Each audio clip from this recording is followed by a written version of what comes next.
Ola, moi boas noites, benvidos á conversa. A conversa que hoxe luns vai contar con un invitado que repite. Repite no noso programa, a pesares de ser un recén nado, como ben saben vostedes, xa que ainda non cumprimos o mes. Quen vai estar, como lles digo, repetindo, é don Xesús Alonso Montero, presidente da Real Academia Galega, que foi o primeiro invitado neste programa, con quen tivemos a honra de abrir o mesmo. Entón, agradecemento dobre a don Xesús por estar de novo connosco. Moi boas noites, don Xesús, e gracias. Graciñas. Digo, está don Xesús, repite con nós, porque si lembran os espectadores que nos viran cando estreamos o programa, tiveramos a él e o seu poñente para as eleccións á presidencia da Real Academia Galega, a Manuel González González, co fin de falar de cales iban ser as súas principais liñas de actuación no caso de acadar a presidencia. Don Xesús Alonso Montero foi quen gañou estas eleccións e falarános do que está a facer no percorrido desde o día 20 do mes pasado en que se celebraron as devanditas eleccións e tamén co motivo de que esta semana imos dedicar o programa a un pouco a celebrar, a contribuir na medida do posible, do xeito modesto no que nos poidamos facelo, a difusión, a enaltecer as letras galegas. Como ben saben vostedes, o próximo venres é o Día das Letras Galegas. Por iso, don Xesús está con nos, como lles dicimos. Así que, don Xesús, por onde empezamos? Por falar do Día das Letras Galegas ou por o que leva feito vostede desde que tomou posesión? Vostede manda e, polo tanto, eu veño preparado para comezar por donde vostede indique. Pois comecemos, se lle parece ben, por o que supón o Día das Letras Galegas para a lingua galega. Bueno, o Día das Letras Galegas é un día evidentemente fermoso, porque resulta que o único día verdadeiramente festivo que hai ao longo do ano en Galicia é un día dedicado á palabra. Poucos territorios, comunidades, países, nacións teñen un día como o noso dedicado á palabra literaria, á palabra da poesía, á palabra do escritor, á palabra dos narradores. Cada ano a palabra do escritor ten unha modalidade. Unhas veces o escritor é un dramaturgo, outras veces un poeta, outras veces un filólogo, outras veces un historiador. En esta ocasión a palabra é unha palabra, por certo, moi inconvencional, moi pouco académica, no mellor sentido da expresión, que é a palabra do dramaturgo Roberto Vidal Bolaño. Un tanto, se me permite, un tanto transgresora, incluso, en ocasiones. Bueno, eu diría bastante transgresora, felizmente transgresora. Xa me gustaría a min que houvese hoxe voces no campo da escena galega e da escena mundial tan transgresoras. Eu fun educado, en certo modo, dramáticamente ou teatralmente, na obra de Bertolt Brecht, que quizáis foi, evidentemente, no teatro contemporáneo do mundo, a voz máis transgresora.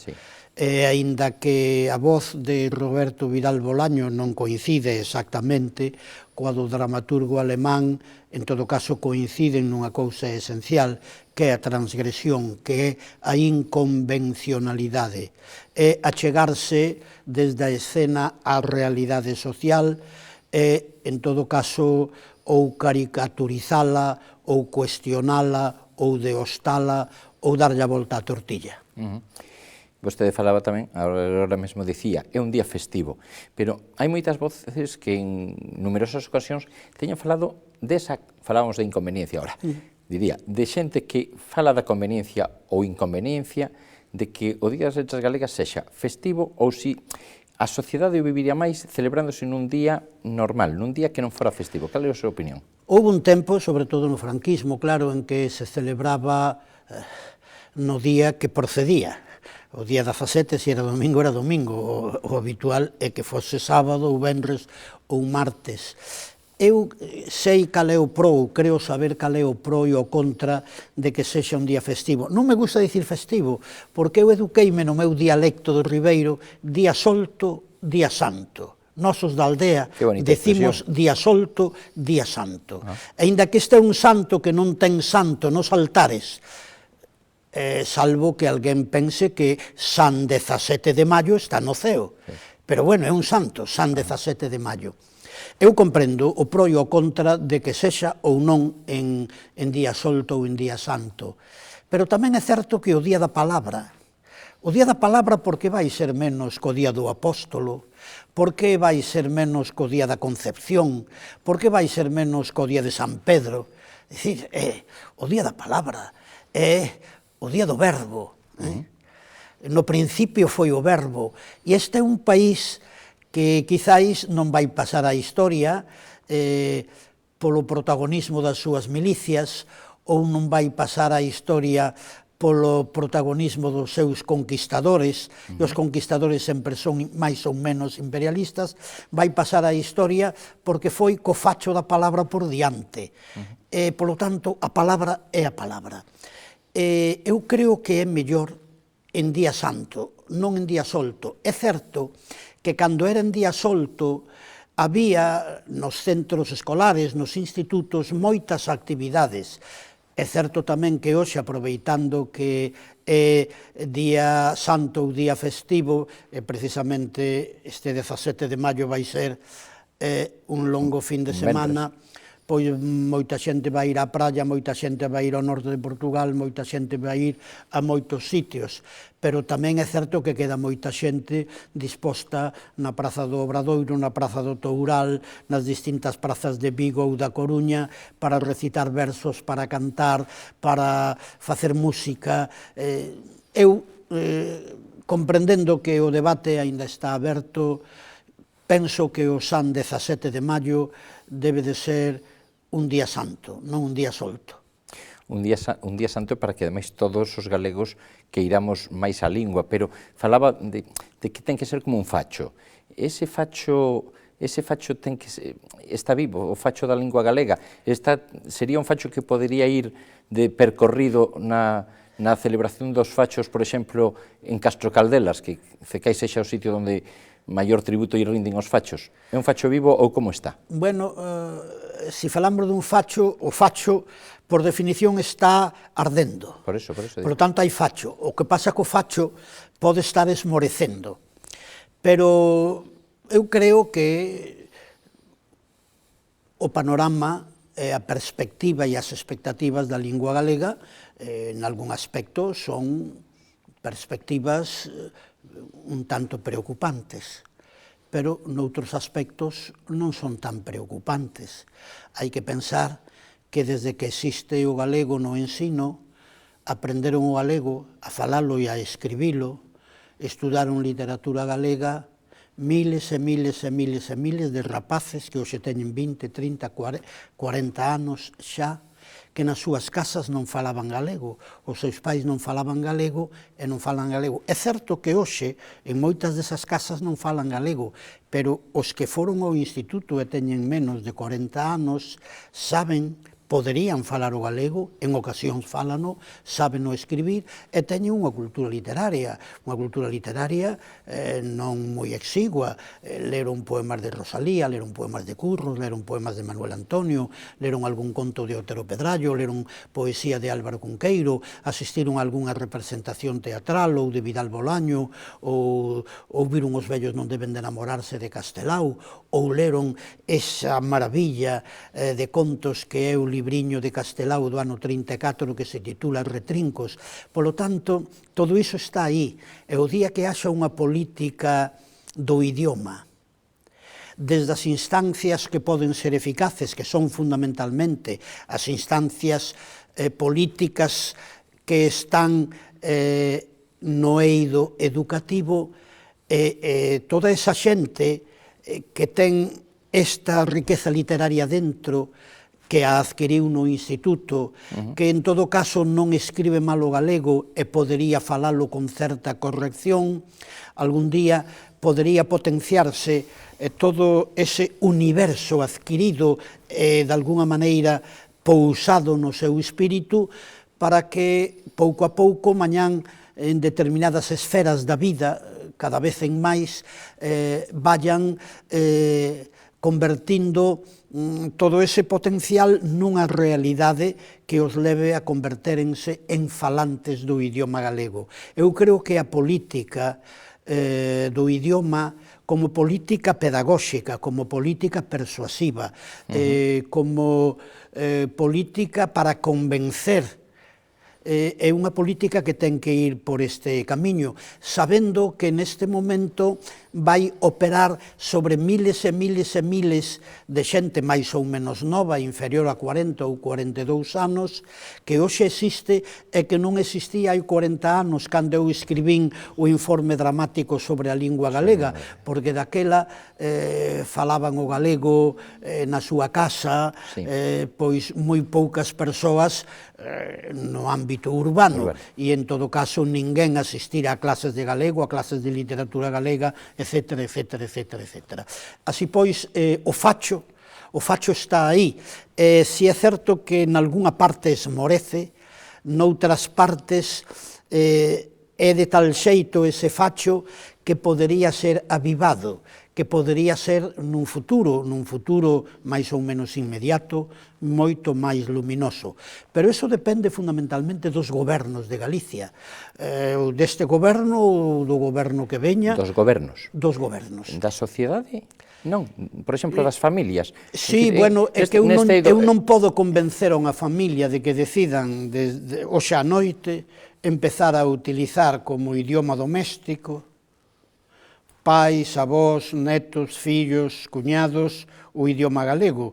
Eu non teño unha vara máxica, un pauciño máxico que faga eso, pero si durante un ano, 2 anos, 3 anos desde a televisión e desde outras instancias, porque hai unha política do goberno que sexa, que está animando neste sentido, é nese momento no que van empezar a reaccionar as familias. Claro que o idioma tense que salvar nas familias, na fala das familias, na fala da sociedade, na fala do entorno, na fala dos veciños, evidentemente. Pero unha familia de seu, se non ten unha especial politización, unha familia de seu que nunca falou galego, aínda que o saiba, aínda que o saiban os seus fillos porque levaron notas brillantes no instituto en lingua ou en literatura galega, non decide converter en idioma oficial para as tarefas da casa o idioma galego. Pero se desde fora persoas con autoritas, persoas con poder persuasivo, persoas con eficacia á hora de persuadir, fan ver que non perder o idioma, potenciar o idioma ou recuperar o idioma que foi dos nosos pais ou dos nosos avós, iso, lonxe de estar rifado coa modernidade, podería darlle un complemento de entrañabilidade. De entrañabilidade á modernidade que sin o idioma a modernidade non o tería. Totalmente de acordo, pero diríalle máis, don Xesús, por que a veces, ahora que falamos das familias, hai ese desprezo, que o hai, hacia, por parte de algúns pais, que lle dicen que os seus fillos van a aprender a falar en galego e dicenlle, home, o galego non, porque é pouco útil. Falan en términos economicistas, de que non lle sirve para andar tanto polo mundo, cando sabemos que hai estudios que determinan con moita precisión que os que temos a fortuna de nacer donde hai dúas linguas, temos moitísima maior capacidade para aprender unha terceira e así unha cuarta e unha quinta, así se dá o caso. Pero non hai un certo desprezo hacia a lingua galega en favor desas outras linguas que poden ser máis útiles desde un punto de vista marketingiano? Bueno, vamos ver, é que este é o vello problema. É certo que hai, sexa ou non útil o galego, hai unha especie de, en todo caso, un certo desdén ao galego. Pero hai un desdén porque estamos na sociedade na que estamos. Estamos na sociedade donde vale quen ten, din as campás de Toén, que é un refrán que eu aprendín na miña aldea. Toén era unha parroquia, parece que cando tocaban aquelas campás, dice, vale quen ten, din as campás de Toén, vale quen ten diñeiro. durante décadas e décadas e décadas, antes de Franco, no franquismo e incluso algo despois do franquismo, grosso modo, e sin andar con moitos matices, o galego asignábase á esfera dos pobres. E o que é pobre non gusta. O que é pobre non gusta. Como di vostede, vivimos nunha sociedade que rexeita ao farraposo. Claro, o que é pobre non gusta, pero resulta, claro, tampouco gustan os farrapos, tampouco gusta andar descalzo, pero un pode vestir ben e andar ben calzado falando en galego. E logo ven o problema da utilidade. Eu son dos que creo que oxalá calquera de nós soubese, non digo os 7.000 idiomas que ao parecer se falan hoxe no mundo, que sería moito, pero si 10 ou 12 dos grandes idiomas literarios. Gustaríame ler a Dostoyevsky en ruso, a Heine en alemán, e a Voltaire en francés, e a Camões en portugués, e en grego antigo a Homero, etcétera, etcétera. Eso xa non é posible. E hai un idioma, hoxe por hoxe, xa que non triunfou, parece, o Esperanto, nin se perpetuou o latín como lingua internacional, que o foi entre os eruditos durante moito tempo. Hoxe hai unha lingua, un Esperanto internacional que é o inglés. O inglés, para chegar a un sitio, é petar e que nos abran a porta en inglés, pero iso non quere decir que teñamos que renunciar ao noso idioma ou en determinadas comunidades a dous idiomas, neste caso o galego e o castelán, que queirase ou non están xa moi implicados na nosa sociedade. O inglés ten que xogar un papel, pero o inglés non veu o mundo aquí para desterrar o idioma no que temos que amar, soñar, aturuxar e cantar, que son 4 operacións esenciais da existencia.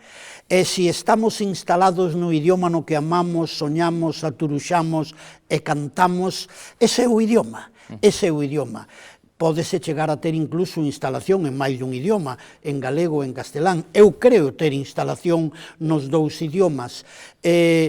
Podería saber instrumentalmente o inglés para entender unha ponencia científica nun congreso en Chicago, ou para chegar a Tokio e preguntar a que hora sae o tren da media tarde. Pero cuidado coa panacea do inglés, porque en nome do inglés e da utilidade estáselle facendo un flaco favor a unha cousa tan fermosa como é o noso idioma. O noso idioma que durante moito tempo foi idioma de pobres, pero hoxe xa non é só idioma de pobres. E en todo caso, os pobres eran pobres porque os ricos do país vivían á conta desa pobreza, e chegou un momento en que unha parte deste país en galego levantouse contra esa concepción da sociedade. Esta é unha das glorias do idioma galego. En galego protestouse contra esa sociedade que discriminaba o galego non porque a súa feitura gramatical fose inferior á do castelán, senón porque socialmente era idioma de pobres, porque mesmo falando de feitura gramatical podíamos chegar á conclusión que non é xusta de que o galego mellor que o castelán. O galego ten un infinitivo conxugado, que non o ten o castelán, pero bueno, teñen outros idiomas. Vostede, agora fala dos pobres, eu teño disfrutado vostede máis dunha ocasión que os pobres teñen mala prensa. Tamén fala agora de que hai que o galego deberíase amar, soñar, aturuxar e cantar nel. Tamén lle teño escuitado, un pouco en liña con esa afirmación, de que os rapaces novos aprenden o galego, como dicía antes, nas aulas, pero non o empregan para ligar, nin para estar no recreo, nin para xugar ao fútbol, como xugaba vostede, que xa sei que era moi bon xugador na súa xuventude, xugaba cos seus alumnos. De feito, outro día tivemos aquí a Paco Pestana, que me contaba que xugaba ao fútbol con vostede, non? Pensa que realmente non se emprega o galego cando se xoga ao fútbol nin cando se liga? Creo que na outra entrevista tamén abordamos, aínda que escasamente, este tema. Eu estaba dicindo, un pouco en broma e un pouco en serio, que hai algún tempo que non vou ás discotecas e, polo tanto, non sei como experiencia propia en que idioma se liga, pero polo que me din os meus informadores, porque eu estou moi atento a esa parcela da sociolingüística, creo que se liga pouco en galego. Que pasa? Eso ten que ver con algo que vostede me dicía, e é que os rapaces que de 11 a 12 están en clase de lingua ou de literatura galega, ou están en clase de ciencias sociais impartidas por un profesor ou por unha profesora en galego, ás 12 no recreo xogan ao fútbol, ou charlan, ou conversan, ou falan do tempo, etc. E fanno máis ou menos nas cidades, en moitas vilas, aínda que non en todas, fanno en castelán. Iso é porque non teñen o galego, que o saben bastante ben, como lingua de instalación, porque se o tuvesen como lingua de instalación, un cando fala, ou un cando quere ligar, que é o inicio do cortexo e, polo tanto, quere, en todo caso, ter un éxito nesa tarefa de índole sentimental, sabe que a palabra é moi importante e se esa persoa está instalada nun determinado idioma, se estivese instalada no galego, utilizaría a palabra con eficacia, pero como sabe o galego pero non está instalado no galego, non ten o galego como idioma de instalación, utiliza o idioma no que está instalado, no que vai ser máis eficaz, tamén conversando, tamén xogando ao fútbol ou ao baloncesto e, sobre todo, nunha operación tan importante para un rapaz de 16, 18, 20 anos que é ligar, que é o inicio do cortexo, e o cortexo é o inicio do amor, e esa parece ser, está dito desde Petrarca, que é unha das operacións fundamentais da existencia humana. O galego axuda, pero é o destino das cousas en xeral, vostede cree no destino ou non? Tivemos, señor Vilachantres, unha conversa hai non moitos minutos, vostede máis eu, sobre o destino. Eu non creo no destino, nin na providencia, nin en Deus. Creo en Carlos Marx, e dirá vostede, que é Carlos Marx? Bueno, Carlos Marx é unha concepción da sociedade que ten que ver coa economía, que ten que ver coa saúde, que ten que ver co medio ambiente, que ten que ver cunha sociedade máis ou menos xusta. Nunha sociedade onde se resolvan estes problemas, iso é o que quere decir Carlos Marx, eu creo que vai haber menos desgracias e vai haber máis oportunidades de felicidade. Pero é certo que tamén poden acontecer, sen que exista o destino ou a fatalidade, cousas terribles, que de súpeto a un neno de 10 anos o atropela un coche, que de súpeto un neno que anda xogando cunha pelota calla unha piscina e se afogue, esas cousas poden suceder, pero tamén podría suceder que aquel día o neno quedara vendo a televisión, non estivese xogando a pelota, non caíse á piscina, e 70 anos despois, el diría, que bonito programa de televisión vin durante 5 anos, e se houvese alguén que lle apuntara o que foi, diría, e así non morriche afogado na piscina. Non creo no destino, non creo na fatalidade, creo no ser humano, creo na liberdade do ser humano, e creo en Carlos Marx. Bueno, pois crea no que crea vostede, don Xesús axude a que os galegos creamos cada vez máis na lingua galega e que a empreguemos a cotío. Sí, aquí tamén Marx ten algo que decir, porque o galego tamén ten que ir como reivindicación de outras cousas que, en definitiva, trallan no seu día, eu xa non vou ver, unha sociedade máis xusta. Falar un determinado idioma nunha sociedade xusta é moito mellor que falar ese idioma nunha sociedade injusta. Pois, ogallá consigamos toda a xusticia social posible. Don Xesús, gracias por haber estado unha vez máis con nosotros, se sabe que ten esta casa, estas portas abertas, sempre que queira. Graciñas a vostedes e ata sempre. Ata sempre, don Xesús. Ata a vostedes, ata mañá, moitas gracias por haber estado con nosotros, xa o saben, cando se vayan á cama, por favor, teñan felices e dulces sonos, porque, xa o saben, sempre debemos soñar. Iso sí, como dixo don Xesús hoxe, si en galego, mellor que mellor.